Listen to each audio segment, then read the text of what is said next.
신약성경 에베소서 2장 20절에서 22절 말씀, 신약성경 312쪽에 있는 말씀입니다. 찾으신 줄 알고 제가 봉독하겠습니다. 너희는 사도들과 선지자들의 터 위에 세우심을 입은 자라. 그리스도 예수께서 친히 모퉁이 돌이 되셨느니라. 그의 안에서 건물마다 서로 연결하여 주 안에서 성전이 되어가고, 너희도 성령 안에서 하나님이 거하실 처소가 되기 위하여 그리스도 예수 안에서 함께 지어져 가느니라. 아멘.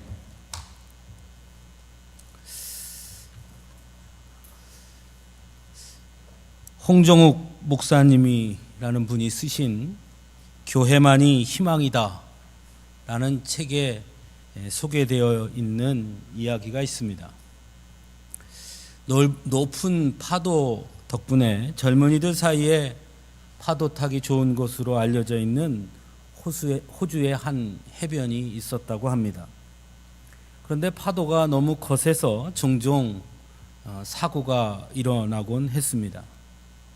그 사고를 보다 못해 한 노인이 해변가에 작은 움막을 짓고 낡은 모터보트를 수리하여서 해변을 지키기 시작했습니다. 그리고 파도를 타다 위험을 당한 젊은이들 가운데 많은 이들이 이 노인을 통해 구조를 받게 되었습니다. 이러한 노인의 선행은 많은 사람들에게 알려지기 시작했고, 그러자 많은 사람들이 노인을 돕겠다고 돈을 내기도 했고 찾아오기도 했습니다. 어느덧 초라한 움막으로 시작했던 그 노인의 센터는 현대식 건물로 바뀌게 되었고, 구조 장비 역시 최신식으로 교체하게 되었습니다. 정치인들과 관광객들도 몰려들기 시작했습니다. 또한 노인이 구조한 젊은이들의 부모와 형제 또 친구들이 감사 인사차 그곳을 방문하는 일도 점차 잦아들기 시작했습니다. 처음 그 일을 시작할 때는 간단한 수영복만 입고 망원경 하나 들고 해변을 쳐다보고 있던 노인이 이제는 찾아오는 손님을 맞기 위해서 근사한 복장을 갖추어야 했고, 오는 이들에게 식사를 대접하기 위해서 식당을 만들고, 먼 곳에서 오는 이들을 위해 숙소를 만들게 되었습니다. 한마디로 초라했던 움막이 현대식 건물의 해변 종합 클럽이 센터가 되고 마는 것입니다. 그리고 찾아오는 방문객들에게 자신이 왜 이 일을 시작하게 되었는지, 또 자신이 죽어가는 생명을 어떻게 구조했는가를 설명하기에 바빴습니다. 어느덧 노인은 온종일 찾아오는 사람들과 만나 식사하고 기념사진을 찍으며 시설을 관리하는 일에 매몰되게 되었습니다. 그러는 사이에 노인은 더 이상 사람을 구할 수 없었습니다. 왜냐하면 바다를 쳐다봐야 할 그 시간에 노인이 관광객들과 사진을 찍고 많은 사람들을 접대하는 일에 빠져 있었기 때문에 해변에서 위험을 당한 사람들을 볼 수 없었기 때문입니다. 여러분, 이 이야기를 통해서 무엇을 생각하십니까? 저는 이 책에서 이야기를 읽으면서 이 노인의 모습이 오늘날 한국교회의 모습이 아닌가 하는 생각을 해보게 되었습니다. 교회의 가장 중요한 본질은 잊어버린 채 어느덧 너무 부유해지고 외형적이고 지엽적인 것에 치중해서 본질을 잃어버린, 생동감을 잃어버린 교회의 모습이 이와 같지 않은가 하는 생각을 하게 됩니다. 오늘날 한국교회의 위기에 대해서 진단하고 또 걱정하는 목소리가 높아지고 있는 것이 사실입니다. 그러다 보니 가나안 성도라는 신조어까지 등장하고 있고, 교회에 대한 사회적 이미지 역시 점차 부정적인 시각들이 늘어나고 있는 것 또한 사실입니다. 그리고 이런 이미지, 이런 부정적인 시각을 주게 된 데에는 인정하고 싶지는 않지만, 무엇보다 우리 교회 스스로가, 우리 성도들 스스로 보여준 여타의 모습들이 세상 사람들에게 부정적인 이미지를 심어주는데 큰 역할을 한 것은 인정하지 않을 수 없다는 사실입니다. 하지만 어쩌면 더 큰 문제는 좀 더 다른 곳에 있는 것은 아닌가 그런 생각을 해봅니다.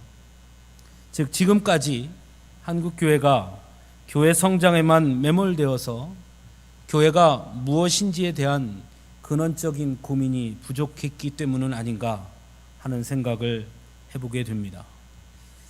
여러분, 교회가 무엇이라고 생각하십니까? 라고 질문하면 언뜻 쉽게 잘 대답하지 못합니다. 결국 이러한 근원적 고민의 결연은 곧 교회의 교회됨에 관한 고민을 넘어서서 교회가 왜 존재해야 하는지, 또 교회가 존재하는 목적은 무엇인지, 그리고 급변하는 현대사회 문명 속에서 교회는 과연 어떤 역할을 해야 하는 것인지에 대한 질문 앞으로 우리를 내몰고 있으나 우리는 그것에 대한 대답을 할 준비가 되어 있지 않음을 보게 합니다. 하지만 또 반대적으로 생각해 보면 오늘날 교회의 위기의 극복은 곧 우리 스스로 교회가 무엇인가에 대한 진지한 고민으로부터 그 모든 문제를 해결할 수 있다라는 것을 보여주는 것이라 할 수도 있을 것입니다. 먼저 교회가 무엇인가에 대한 고민입니다. 이것은 곧 교회 정체성에 대한 고민이라고 할 수 있겠죠.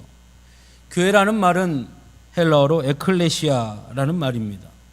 원어 그대로의 뜻을 찾아보니까 밖으로 불러 모으다라는 의미를 지닌 말입니다. 곧 교회란 하나님께서 불러 세우신 거룩한 하나님의 백성들의 모임 공동체, 그것이 곧 교회인 것입니다. 그래서 오늘 본문 20절에서도 너희는 사도들과 선지자들의 터 위에 세우심을 입은 자다라고 말씀하고 있습니다. 교회는 사도들과 선지자들의 터 위에 세워졌다는 것입니다. 사도들과 선지자들이 의미하는 것은 그럼 무엇이겠습니까? 사도들과 선지자들은 모두 하나님의 부르심을 입은 자들입니다. 사도들과 선지자들 어느 누구도 내가 사도가 되고 싶어서 된 것도 아니고 선지자가 되고 싶다고 해서 된 사람들도 아니었습니다. 그들이 사도일 수 있었던 것, 그들이 선지자일 수 있었던 이유는 하나님께 선택받았고 하나님께 부름받았기 때문입니다.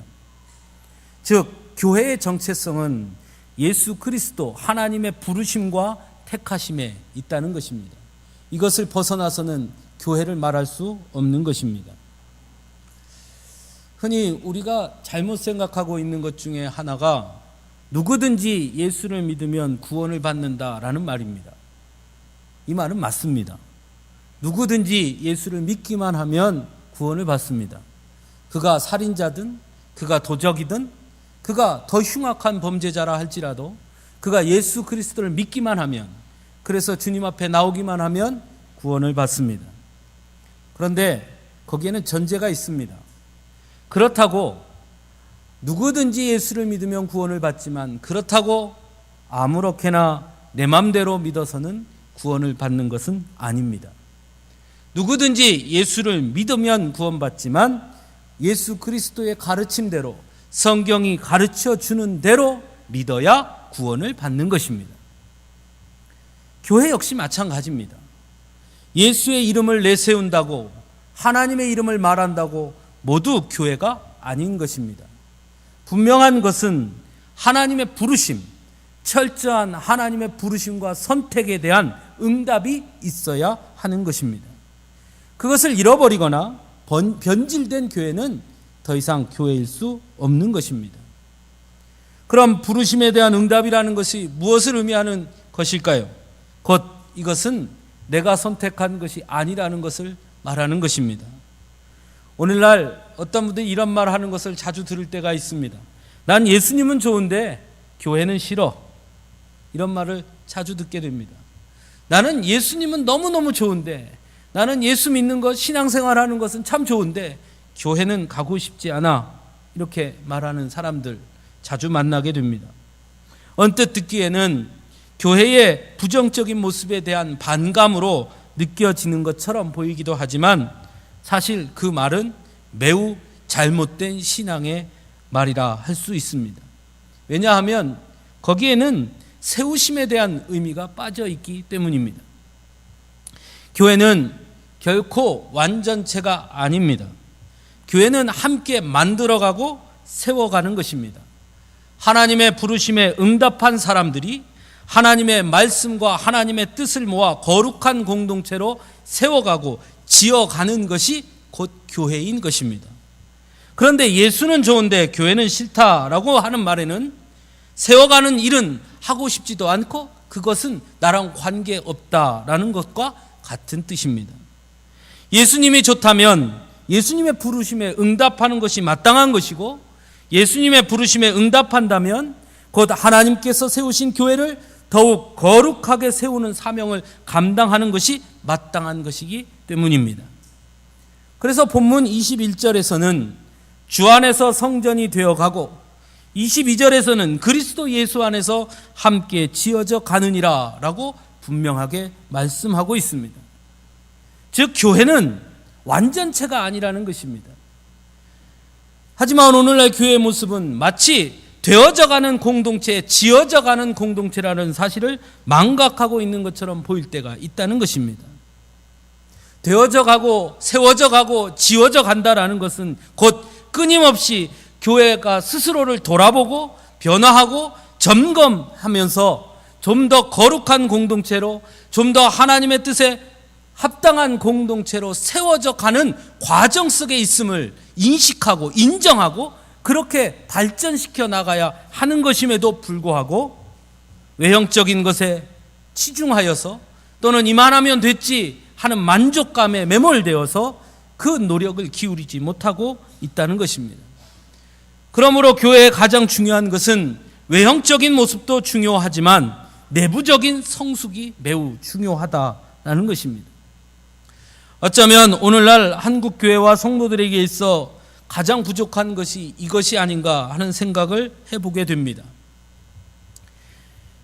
참 이상한 모습들을 발견하게 됩니다. 신앙생활을 오래 하면 할수록, 그리고 교회의 역사가 오래되면 오래될수록 더욱더 스스로를 돌아보고 변화하고 성숙해지기 위한 노력을 더 기울여야 함에도 불구하고 오히려 습관화되고 관습화되어서 스스로 만족하거나 스스로 그 자리에 안주하려고 하는 모습들이 너무 많이 드러난다는 사실입니다. 그러다 보니 신앙생활에 대해 고민하지 않습니다. 무슨 뜻이냐면 이만하면 됐지 하는 것이죠. 기도 생활에 대해 고민하지 않고 예배드림에 대해 고민하지 않습니다. 이미 예배는 우리의 습관이 되었고 관습이 되어버렸습니다. 기도도 마찬가지입니다. 찬송도 마찬가지입니다. 성경 말씀도 마찬가지입니다. 항상 내가 좋아하는 꽤 유명하다는 말씀만 머릿속에 맴돌 뿐 그 말씀 속에 실제 담겨있는 의미가 무엇인지에 대해 고민하지 않습니다. 그 말씀이 오늘 내 삶에 어떻게 부딪혀 오는지 고민하려고 하지 않는 것입니다. 그저 자신의 만족을 위한 신앙생활로 변질되어 버린 모습들이 드러나고 있습니다. 급변하는 세상 속에서 과연 하나님의 뜻은 어디에 있는지, 하나님께서 지금 이 시대에 우리에게, 교회에게 요구하는 것이 무엇인지에 대한 고민하는 것을 부담스러워합니다. 오히려 자꾸 세상과 우리를 떨어뜨리려 하고 있습니다. 신앙과 현실은 점차 더 큰 괴리감으로 찾아옵니다.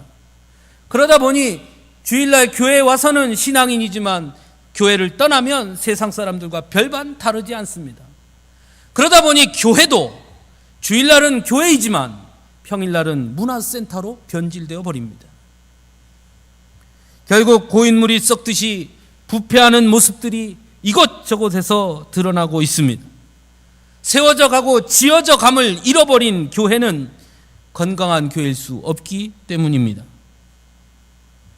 교회가 세우심을 입은 공동체고 부르심을 입은 공동체며 되어져 가고 지어져 가는 공동체라는 사실은 또한 우리를 부르신 분이 있고 세우신 목적이 있음을 의미하는 것이기 때문에 더욱 중요하다 할 수 있습니다. 사도를 부르시고 세우신 목적, 선지자들을 부르시고 세우신 목적이 있었습니다. 그 터 위에 세운 교회라면 분명 교회를 세우신 목적도 분명히 있을 것입니다. 그것은 곧 하나님의 말씀을 세상에 전하기 위함입니다. 세상에 하나님의 뜻을 전하며 그 뜻을 이루기 위함이었습니다. 그래서 사도를 불렀고, 그래서 선지자를 세웠으며, 지금 이 시대에 하나님께서 교회를 세우신 것입니다. 교회의 목적도 거기에 있습니다. 우리의 의로움을 나타내거나 우리의 자랑을 삼기 위함이 아닙니다. 교회 안에 머물러 있으므로 나는 그래도 다른 사람보다 좀 더 거룩하지 하는 만족감을 얻게 하시기 위해서 교회를 주신 것이 아닙니다. 그런 의미에서 목적을 상실한 거대함은, 웅장함은, 외형적인 아름다움은 결코 올바른 교회의 모습이라 할 수 없습니다. 오늘날 가장 큰 문제 중에 하나는 바로 목적을 잃어버렸다는 것입니다. 성도들도 마찬가지고 교회도 마찬가지입니다. 성도들의 신앙생활의 목적은 복받기 위함이고, 교회의 가장 큰 목적은 성장하기 위함으로 변질되어 버렸습니다. 더 큰 문제는 그 중심에 숨어 있는 매우 잘못된 의도라 할 수 있습니다. 성장만을 말하고 축복만을 말하는 그 이면에는 고난에 대한 거부가 숨어 있기 때문입니다. 교회가 성장하는 것을 잘못이라고 말할 수는 없습니다. 교회가 성장하기 위해 노력하는 것은 어쩌면 당연한 것입니다. 그리고 그 일을 위해서 열심을 내야 합니다. 하지만 성장하려고 하는 목적이 잘못됐다면, 그 의도가 잘못됐다면 성장하지 말아야 합니다.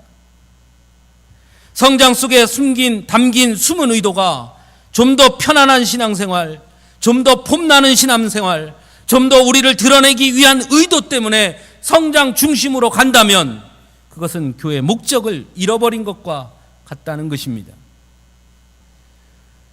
교회에 세워진 목적, 교회가 존재해야 되는 이유, 그것을 우리는 잃어버렸습니다. 사도들과 선지자들은 모두 하나님께 부름을 입은 사람들이었고 세우심을 입은 사람들이었습니다. 하지만 그들은 모두 하나님의 부르심과 세우심으로 인해 세상적으로 보면 수많은 고통과 고난을 겪은 사람들이었습니다. 왜냐하면 하나님의 뜻과 하나님의 말씀을 세상에 전한다는 것은 고통과 고난을 수반할 수밖에 없었기 때문입니다. 세상은 결코 하나님의 말씀과 하나님의 뜻을 듣고 싶어 하지 않기 때문입니다. 항상 세상의 방식과 방법과 하나님의 방법과 방식과는 함께 할 수 없었기 때문입니다. 그래서 하나님의 말씀을 전할 때마다 세상은 그들의 입을 막으려고 했습니다. 하지만 사도들과 선지자들은 하나님의 뜻과 말씀을 전하는 것을 결코 포기하지 않았습니다. 힘이 없다고, 능력이 없다고, 가진 것이 없다고 변명하지도 않았습니다. 수많은 군중 앞에서도 한 사람의 목소리였으나 그들은 담대하게 복음을 전했습니다. 왜냐하면 그것이 나를 부르신 목적이었기 때문입니다. 교회 역시 마찬가지입니다.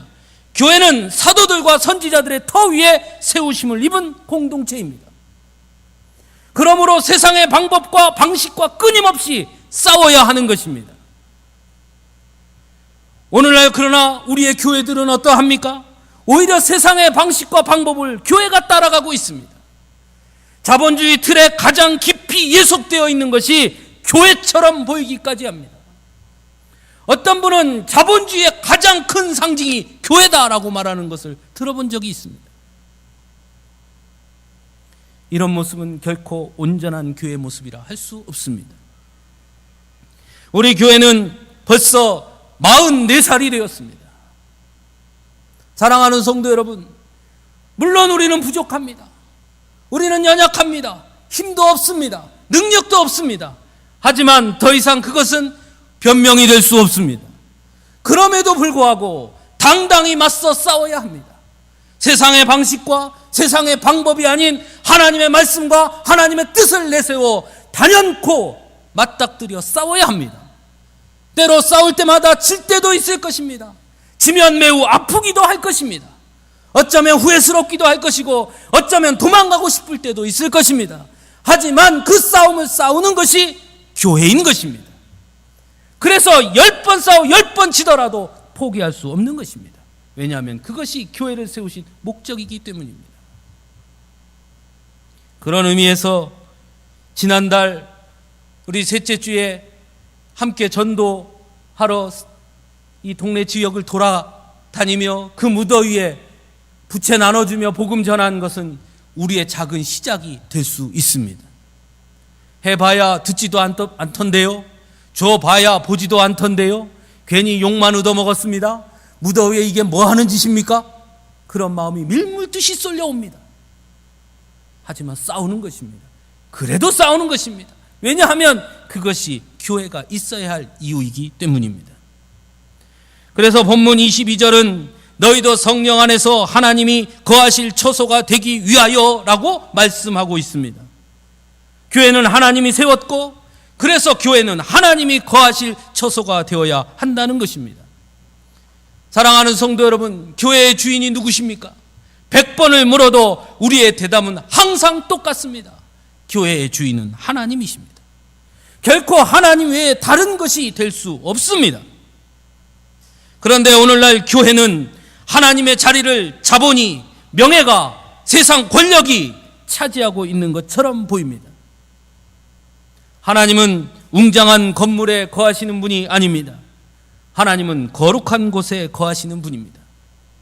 성령님은 부유함과 화려함, 많은 군중들과 탐욕과 거짓, 불의가 가득한 자리에 계시지 않습니다. 오히려 겸손하게 자기를 포기하는 그 자리에 성령님은 함께 하시는 것입니다. 그러므로 하나님이 거하실 처소로서의 교회는 겸손함과 자기 포기가 있어야 합니다. 나를 내려놓을 때 하나님이 일하십니다. 나의 욕심을 내려놓을 때 성령께서 임하시는 것입니다. 내가 주인일 때 성령님은 그 자리에 함께 하지 않습니다. 교회의 주인은 하나님이라고 말하면서도 실상 교회의 주인은 우리가 될 때가 있음이 얼마나 많이 있습니까? 하나님이 드러나지 않고 사람이 드러나고 하나님의 방식이 아닌 세상의 경영 전략과 세상의 성공 비법이 만연하고 기도하기보다는 물질의 힘으로 세상의 방법으로 일하려고 하는 그것은 결코 교회라 할 수 없습니다. 웅장한 건물, 최신의 시설, 다양한 프로그램 참 좋은 일이라고 할 수 있습니다만은 본질적인 것을 잃어버리면 그것은 교회가 아닙니다. 본문 21절에서 성경은 또 이렇게 증거합니다. 그의 안에서 서로 연결하여 주 안에서 성전이 되어가고 라고 말씀합니다. 교회는 결코 홀로 서 있는 단독자가 아니라는 것입니다. 교회는 서로 연결되어 있는 말 그대로의 공동체인 것입니다. 그런데 오늘날 세상의 모습은 어떻습니까? 세상에서 가장 하나가 되지 못하는 공동체가 교회라고 말합니다. 작은 차이, 작은 이익 때문에 서로 양보하지 않습니다.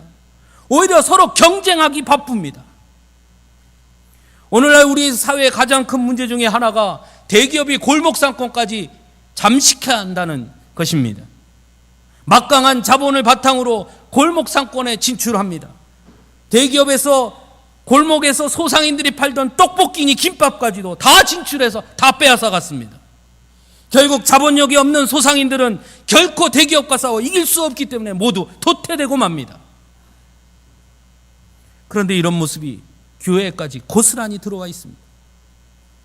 대형 교회들의 무차별적인 진출은 작은 교회들의 숨통을 조여오고 있습니다. 거기에는 교회가 서로 연결되어 있는 공동체성이나 상생의 구조를 찾아볼 수 없습니다. 사랑하는 성도 여러분, 분명 교회는 하나님이 중심이고 하나님이 세우셨습니다. 세우신 데에는 분명한 목적이 있습니다. 단순히 우리끼리 즐겁고 감사하고 행복하라고, 또한 세상과 상관없이 우리만의 세상을 만들려고 세우신 것이 결코 아닙니다. 오히려 교회는 세상 속으로 나아가 세상의 거짓과 불의와 믿음으로 싸워야 하는 것입니다. 그래서 교회를 세우셨습니다.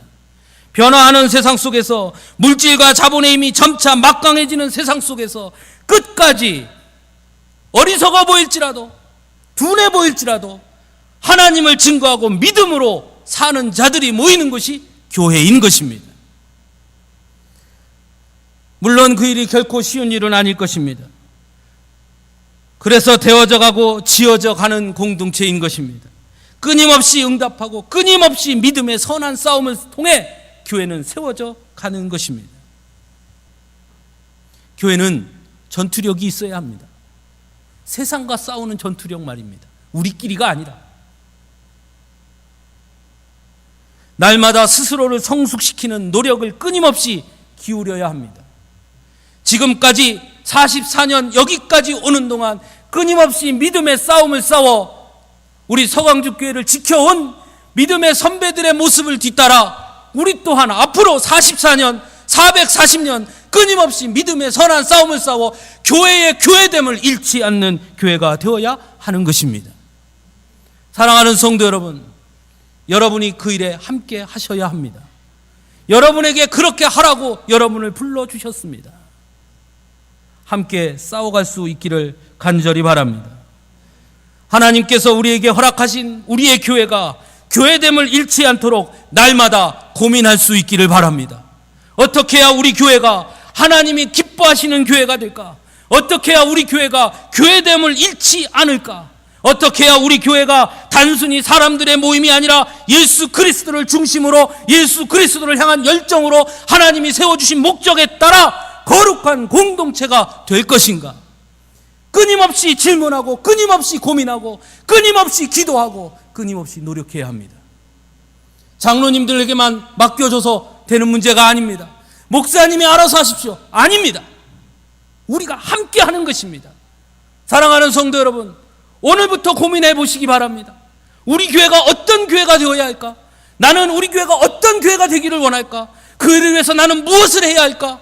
나는 어떻게 고민해야 할까? 스스로 질문하시기 바랍니다. 그러라고 재직 세웠고, 그러라고 세례 줬고, 그러라고 우리 교회의 구성원이 되게 하신 것 아니겠습니까? 어린아이니까 관심 없습니까? 아닙니다. 어린아이에서부터 노년에 이르기까지 우리는 우리의 교회의 교회됨을 잃지 않기 위해 끊임없이 고민하고 싸워야 하는 것입니다. 그럴 때 하나님께서는 우리 교회를 든든하게 세워주리라 믿습니다. 큰 교회는 아닐지 몰라도 건강한 교회로 세워주실 것입니다. 부유한 교회는 아닐지 몰라도 바른 교회로 세워주실 것입니다. 사람들이 인정하지 않을지는 몰라도 하나님께서 인정하시는 교회가 될 줄로 믿습니다. 그런 교회를 세워가도록. 오늘 특별히 원로 목사님 오셨으니까, 우리 원로 목사님 우리 교회 개척하신 목사님이니까 그 목사님 앞에서 여러분들이 결단할 수 있기를 간절히 바랍니다. 이렇게 얘기하니까 또 아멘을 아무도 안 하시네. 함께 거룩한 공동체를 만들어가는 그 귀한 사역에 함께 동참하기를 간절히 바랍니다. 기도하겠습니다.